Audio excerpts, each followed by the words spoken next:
Donc dans ces cas-là, je vous propose de vous pencher sur monsieur Norman Finkelstein. Norman Finkelstein, qui se trouve être israélien et juif, si j'ai bien compris, et interdit de territoire, donc israélien, si j'ai bien compris. Donc cet homme-là, il ne nie pas l'existence des chambres à gaz, il est bien placé pour en parler et pour penser que ça existait, puisqu'il y a perdu toute sa famille, absolument toute, comme il l'expliquait énergiquement à des étudiants qui venaient pleurer parce qu'il comparait Israël à des nazis et qu'il reprochait à Israël d'utiliser la Shoah pour supplicier les Palestiniens au-delà de ce qui est humainement acceptable. Donc ce monsieur est juif, ce monsieur sait que ses parents sont morts dans les camps. C'est bien la preuve de deux choses, c'est-à-dire que antisionisme ne signifie pas antisémitisme, parce que ça m'étonnerait vraiment qu'au cours de cette même conférence, il se soit réjoui de la mort de ses parents puisque c'était des juifs et qu'il les détestait, puisqu'a priori tout antisioniste est antisémite. Non, il y a encore des arguments à la con pour dire qu'antisionisme signifie antisémitisme et inversement. Est-ce qu'ils tiennent debout ces arguments? Non. Bon, alors, c'est en même temps la preuve qu'on n'est pas toujours négationniste quand on refuse les chambres à gaz comme prétexte aux exactions d'Israël. On ne nie pas l'existence des chambres à gaz, on affirme qu'un massacre pareil doit constituer une interdiction, une leçon pour l'humanité et non pas un bon d'autorisation à faire souffrir autrui. Nous prétendons même que c'est le respect dû aux malheureux qui ont perdu la vie de la main des nazis, c'est le respect qui doit interdire le recours à leur mémoire pour faire du mal à d'autres hommes. Est-ce donc antisémite? Est-ce négationniste? Est-ce même discutable au fond? Je crois pas. Mais Norman Finkelstein, cet homme qui vaut vraiment le coup d'être découvert, il faut le confronter alors, ce monsieur, au théorème Finkelkraut, à moins bien sûr de penser que monsieur soit un hologramme projeté par le Hamas, bien entendu. Enfin, écoutez-le si vous êtes honnête, mais mal informé au point de confondre antisémitisme et antisionisme. Enfin, c'est pas de la physique quantique quand même, c'est des raisonnements à la portée du peuple de TF1, ça. Même si vous regardez Secret Story, vous pouvez comprendre que ce noir n'est pas négrophobe. Réfléchissez un peu, les gars. Ce juif ne peut pas être antisémite. Enfin, ce monsieur Norman Finkelstein prouve encore ce que je dis. Et mis à côté de Finkelkraut, juifs tous les deux, ils prouvent ensemble encore mieux ce que nous disons depuis le début. C'est-à-dire que l'équation de Finkelkraut est erronée. On peut être antisioniste sans être antisémite. Et que la mienne est juste. C'est-à-dire qu'au sein d'une même population, d'un même sous-groupe théorique qui ici est appelé les juifs, eh bien c'est exactement comme parmi les musulmans. Vous pouvez avoir un pourcentage d'extrémistes sionistes ou de juifs diasporiques français, eh bien, il peut y avoir entre ces deux personnes un delta qui prouve que les humains ne sont pas des insectes sociaux. Je n'ai pas d'autre image à vous donner. Les êtres humains sont nommés d'un libre arbitre. Ils peuvent devenir terroristes, islamistes ou sionistes. Ils peuvent devenir pacifistes et humanistes sincères, je précise, parce que du pacifisme et de l'humanisme qui se pratique au bombardement massif, on en a par-dessus la tête. Non, non, non, vous avez des gens, voilà, qui se trouvent être des musulmans, des juifs, des chrétiens, des athées, sincèrement humanistes, absolument voué à dire et répéter dans ce monde de tarés où on est un fasciste quand on dit ça, eh bien que nous tous, nous sommes égaux, même les juifs. Voilà, vous avez beau avoir retourné l'univers entier pour que le fait de dire ça, au fond, finisse par être taxé de nazisme, mais je crois que c'est exactement le contraire que le nazisme a dit. Le nazisme a dit l'humanité entière est globalement similaire, mais alors les juifs, c'est quelque chose de radicalement différent. Hein, et je nous ramène à ce que disait le journaliste, encore une fois, je ne sais pas trop comment appeler ça, et il nous disait bien ça. C'est l'affaire Galliano, ses propos racistes, juste après l'affaire Guerlain, ça fait beaucoup dans le milieu de la mode et du luxe. Pourquoi dans ce milieu il se passe des choses comme ça? Antisémite, pas raciste, antisémite, hein, donc c'est encore plus grave. Antisémite, pas raciste, antisémite, hein, donc c'est encore plus grave. L'affaire Guerlain, c'est les péripéties de la vieille bourgeoisie française, c'est pas très reluisant.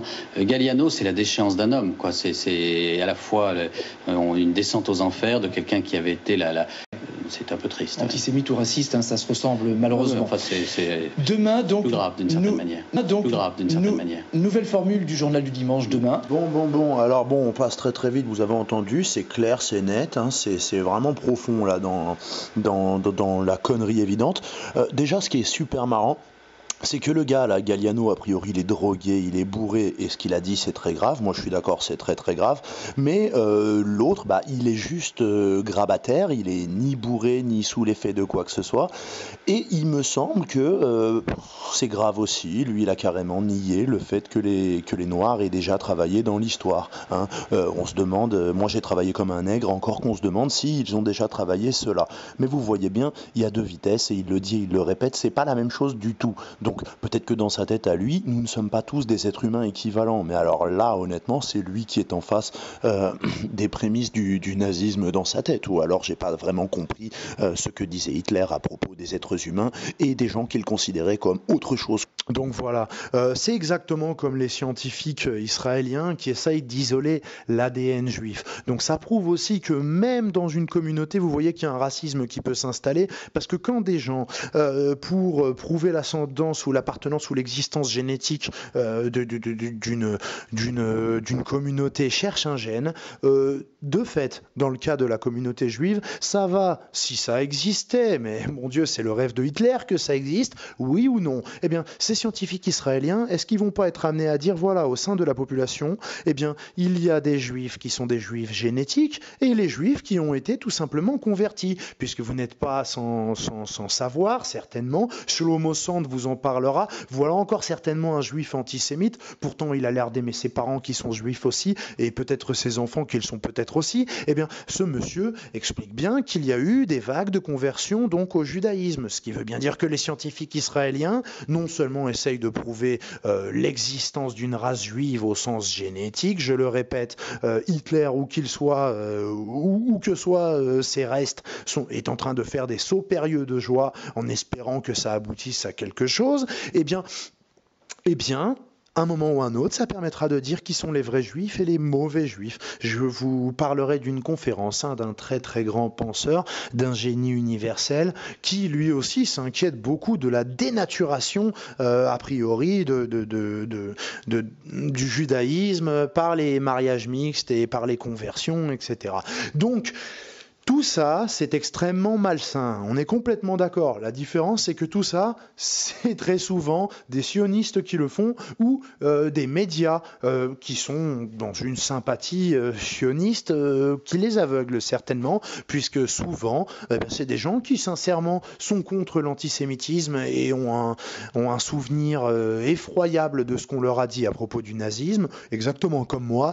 Et vous remarquerez que la majeure partie des images qui me viennent quand je dis que ce que vous faites est très dangereux, quand vous cherchez des gènes, quand vous essayez d'expliquer que antisémitisme et xénophobie ce n'est pas la même chose, eh ben c'est que vous êtes en train d'essayer, peut-être inconsciemment, de prouver que tous les êtres humains sont les mêmes, sauf les juifs.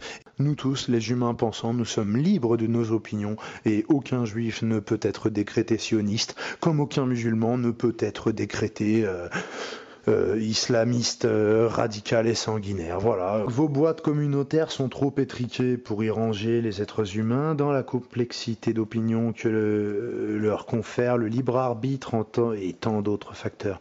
Donc, jusqu'à preuve que ce monsieur Finkelstein n'est pas juif, vos amalgames inquisiteurs perpétuels nous portent à penser qu'ils sont la seule ligne de défense dont vous disposiez pour défendre l'indéfendable. Et quelle est nulle à pleurer cette ligne de défense, pardonnez-moi. Si vous voulez voir quelque chose de très parlant, tapez donc par exemple Norman Finkelstein, Crocodile Tears.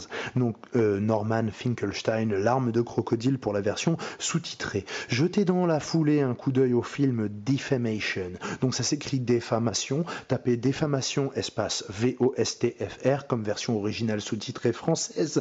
Ça en dit très très long sur l'antisémitomanie et sur les degrés de ridicule qui peuvent être atteints dans cette discipline. Donc c'est une insulte qui est faite à tout un chacun comme si c'était pas si grave que ça. Et puis, puisque j'ai dit que c'était multithématique au début, en parlant de tennis, avant de parler de ça, je vais passer par le rayon musique et aliments pour chiens et chats, Madonna en concert en Israël. Donc c'est bien son droit, et c'est bien le droit des Israéliens d'aimer écouter ce genre de choses.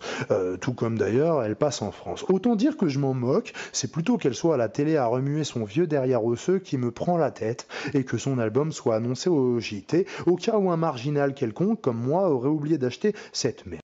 Mais voilà où on en est, cette bonne femme, scientologue, poudrée, rafistolée, qui nous tartine un clip rempli de semi-catoïs, des danseurs chauves et musculeux en collant et talons aiguilles, gendérisation en marche, j'en parlerai plus tard, vient coller la tête à Marine Le Pen sur écran géant affublé d'une croix gammée. Donc, outre le fait de se demander quelles compétences Madame Ciccone a en matière de politique française, et même peut-être en matière de réflexion politique quelconque, on en revient à ce qui me semble être un très très gros problème, une très très mauvaise habitude de l'antisémitomane basique.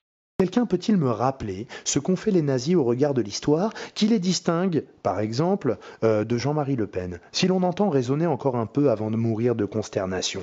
Hitler est donc considéré comme le mal absolu, si je comprends bien Madame Madonna, parce qu'il aurait son père qui a nié les pogroms d'avant-guerre ou déclaré que c'était pas particulièrement inhumain. C'est ça qui s'est passé. On le suspectait seulement de ne pas aimer les juifs et les musulmans et de nier la souffrance des juifs. C'est de ça qu'on suspectait Hitler, j'ai bien compris, Madame la politologue en mini-short en latex. C'est pour ça qu'on a exécuté les quelques nazis qui restaient à Nuremberg. Hein, pour négationnisme, c'est ça? Non mais c'est vous le négationniste, non? Non, vous êtes négationniste ou pas? Admettons qu'elle soit antisémite, Marine Le Pen. Admettons. Est-ce que c'est seulement ça qu'a fait Hitler? Ou est-ce qu'il y a un petit plus, excusez-moi, c'est qu'il a organisé le massacre des gens au nom de leur appartenance, si on lit les livres d'histoire. Est-ce que Marine Le Pen a fait ça? Est-ce qu'elle a dit qu'il fallait le faire? Est-ce qu'elle a dit que c'était bien de le faire ou que ça n'avait pas eu lieu et qu'il aurait fallu le faire? Est-ce qu'elle a même dit que ça n'avait pas eu lieu? Est-ce que ça a plus de sens de montrer sa photo à elle avec une croix gammée que la photo de Madonna avec l'inscription zoophile? Est-ce qu'on a plus de preuves de l'un que de l'autre? Qu'est-ce qui se passe dans votre pauvre cerveau? Non mais stop, oh, je fais une petite pause. J'anticipe ton commentaire débile. Je le roule en tube et tu en fais ce que tu veux. À tous les petits malins qui croiront me griller et briller, comme quoi je serais un Le Peniste puisque je suis en train de nuancer une attaque faite à Le Pen. J'ai expliqué en long, en large et en travers pourquoi j'ai pas voté pour elle. Et au-delà de cela, pourquoi tout un chacun devrait toujours prendre la défense de n'importe qui, y compris de ses adversaires politiques,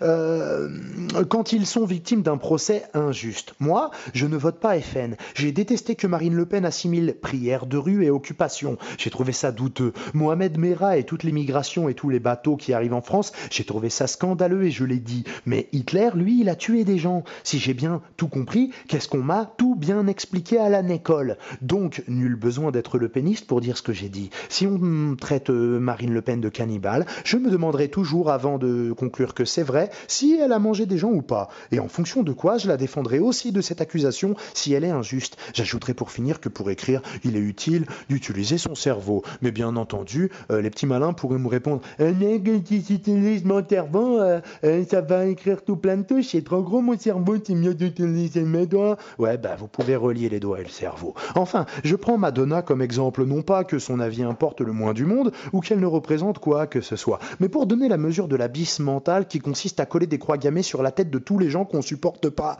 Il y a un danger, et il est plus grave que celui du ridicule pour les gens qui entendent raisonner comme des êtres humains adultes. En se tenant à cet artefact, type coup de couteau sur un tatami, il y a le danger de diluer l'horreur qu'on entend susciter quand on évoque les nazis, tant la masse est croissante des gens qui sont décrits comme tels et accusés de cela. Déjà, avec Madonna et Mélenchon, qui à force commence à être un peu grotesque, parce que monsieur, un nazi, c'est plus simplement un génocidaire massif avéré ou potentiel, ou quelqu'un qui se déclare fasciste. C'est aussi un simple xénophobe. Donc ça devient plus complexe de faire le distinguo entre le FN et le mouvement Aube Dorée qui se réclame fasciste et nazi, puisque les deux sont nazis selon des fins analystes qui veulent nous dire que tout le monde est nazi. Donc en cas d'émergence d'un parti nazi réel, réclamant des chambres à gaz pour un tas de gens, quand vous direz à la masse « Attention, il y a des nazis », ils répondront « Ah ouais, encore ? Ils font des spectacles humoristiques, ceux-là, ou ils se moquent de BHL, et ils imagineront une sorte de Dieudonné ou de Marine Le Pen, et ils s'inquiéteront plus quand on leur parlera de nazis, puisque tout le monde sera nazi. Donc à force que tout le monde soit repeint en nazi, parce que c'est plus facile que de discuter sérieusement, avec des raisonnements et arguments, vous prenez le risque que le sens de cette image se perde dans la banalité récurrente de cette accusation et des choses désuètes auxquelles elles sont associées, jusqu'à ce que le nazisme ne signifie plus rien dans l'esprit des gens dans quelque temps. Donc si être nazi, c'est surtout être pro-palestinien ou simplement se moquer de la coiffure à 1000 € de Bernard-Henri Lévy, alors plein de gens se diront que c'est pas très très grave d'être nazi. Et alors à ce moment-là, les gens ne se braqueront plus quand l'aube dorée se lèvera partout en Europe et ils se rendront pas compte de la différence avec Dieudonné. Et vous aurez eu raison de crier à la possibilité d'un nouveau drame nazi ou assimilé. Mais vous aurez réellement tout fait pour permettre ça et vous en porterez une responsabilité qui sera bien supérieure à la mienne, qui dit et qui répète que les nazis, c'est bien plus grave que ce que vous dites. En usant jusqu'à la corde de cette métaphore pour tout et n'importe quoi, comme si ce n'était pas grave, c'est vous qui allez dédiaboliser le fascisme et le nazisme, tout comme on accuse Sarkozy d'avoir dédiabolisé le FN. Donc, toujours pour en finir avec ces idioties et les réductions intentionnelles de Monsieur Meyer Habib, qui a souhaité, comme d'habitude, voir dans cette agression la preuve de ce qu'est l'antisionisme, eh bien, il est bien placé pour savoir que ce qu'il dit est un mensonge et que cela est faux, puisqu'il a été lui-même confronté sur le plateau de Ce soir ou jamais à Monsieur Shlomo Sand, qui, contrairement à lui, certes, n'a pas été conseiller de Monsieur Chétan Yaourt, ni président du CRIF, mais qui lui aussi, jusqu'à preuve du contraire ou jusqu'à décision d'une autorité supérieure, est bel et bien juif aussi.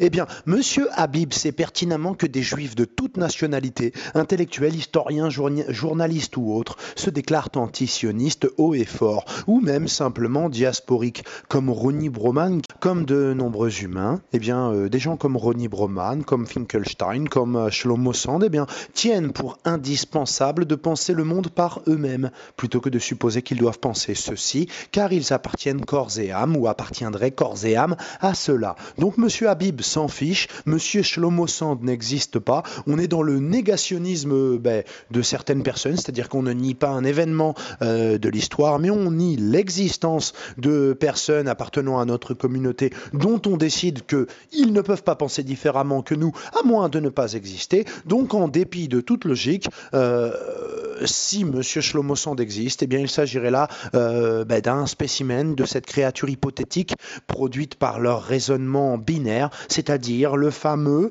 juif antisémite. Le voilà, observez-le, il existe. Eh bien, ça a quel sens ça? Est-ce qu'il faut en dire plus, ou est-ce qu'on a fait le tour du gouffre dans la logique que suppose l'existence de cet être intrinsèquement suicidaire que serait le juif antisioniste, donc antisémite? Aucun sens. Juif antisémite, vous en trouverez, mais de partout. Vous taperez donc sur le web juif antisioniste et vous trouverez des palanqués de ces juifs dont on nous demande de croire que, puisqu'ils sont antisionistes, eh bien ils sont aussi antisémites. Donc, ce qui ne signifie bien entendu pas qu'une frange des personnes qui se déclarent antisionistes puissent être au fond des antisémites. Ça ne change rien. La posture philosophique à laquelle nous nous astreignons veut qu'aucun groupe humain ne puisse être composé d'êtres strictement identiques et interchangeables. Il m'est donc impossible de prétendre que 100% des antisionistes sont honnêtes. Et donc, à l'inverse, les déclarations simplistes, ou pour être exact, volontairement simplistes, qui veulent que 100% des antisionistes soient insincères, eh bien, ne tiennent pas debout. D'ailleurs, rien ne tient debout, et j'en ai ras-le-bol de ces âneries, et je me rends compte à quel point ces écrans de fumée qu'on nous balance à la tronche là, d'antisémitomanie en permanence en France, c'est comme l'Euro 2012, c'est comme tout un tas de choses, c'est strictement dédié à nous faire perdre du temps, et notamment à faire perdre du temps aux antisionistes, parce qu'il y a tout un tas de gens qui en ont rien à faire, il y a tout un tas de gens peut-être qui se planquent derrière l'antisionisme parce qu'ils détestent les juifs, j'en sais rien, admettons, j'ai pas envie de me pencher là-dessus. Par contre, ce qui est vrai, c'est que tous les gens qui sont des gens sincèrement antisionistes et qui n'ont vraiment rien à voir avec le nazisme que vous essayez dont vous essayez de crépir les murs de toutes les maisons de France, eh bien, ça n'a rien à voir. Mais par contre, à nous, vous nous faites perdre un temps à force de nous traiter de nazis en permanence alors qu'on n'a rien fait, et à force de dire qu'à chaque fois qu'un dégénéré agresse quelqu'un dans la rue, en s'imaginant peut-être que ça réglera le problème de ces malheureux Gazaouis, de ces malheureux Cisjordaniens, etc. Eh bien, à chaque fois, nous, on est obligé de perdre des heures et des heures et des heures à nous justifier et à vous démontrer à quel point ce que vous dites est idiot et n'a aucun sens, même quand on en revient au sens même du mot sionisme et donc du mot antisionisme. Donc, au bout d'un moment, vous allez vraiment finir par énerver les gens. Et quelque part, je finis moi par comprendre pourquoi des gens décident de parler de tout cela sans prendre toutes mes précautions. Parce qu'ils savent bien que ces précautions-là, même les gens qui les prennent, de toute façon, on leur tatoue toujours à l'encre indélébile sous le pif la moustache d'Hitler. Et donc je comprends que les gens, des fois même, là, Dieu donné, pour parler de quoi que ce soit, il arrive, il se déguise directement en nazi, comme ça c'est fait. Voilà, dans l'antisémite. Ça n'enlève rien au fait que son message à lui, vous voyez bien qu'il n'est pas attaquable puisqu'il n'est pas attaqué, ou en tout cas il n'est pas condamné. Mais je comprends que vous êtes en train de radicaliser les gens pour que même les gens qui n'agissent que par bon cœur et qui agiraient même de la même façon, si jamais un jour l'État d'Israël n'existait plus, qu'on crée un État multiconfessionnel et que les Juifs dedans soient victimes de violences et de ségrégation et qu'ils n'aient pas le droit de se marier comme ils le veulent, comme c'est le cas actuellement, eh ben, je pense qu'un tas d'antisionistes à ce moment-là, eh bien, prendraient la défense des Juifs. Mais on perd un temps terrifiant, terrible à expliquer tout ça, parce que le canon à merde qu'on braque vers nous n'arrête jamais de cracher ses mensonges. Et ce que j'essaye de démontrer, eh ben, s'avère tout à fait vrai, parce que ça fait 45 minutes que je perds mon temps avec toutes ces idioties et que je perds le vôtre. Voilà, donc eh bien, à bientôt tout le monde, et cette fois on parlera vraiment plus de tout ça, et je crois qu'on va vraiment parler de Monsanto, parce que c'est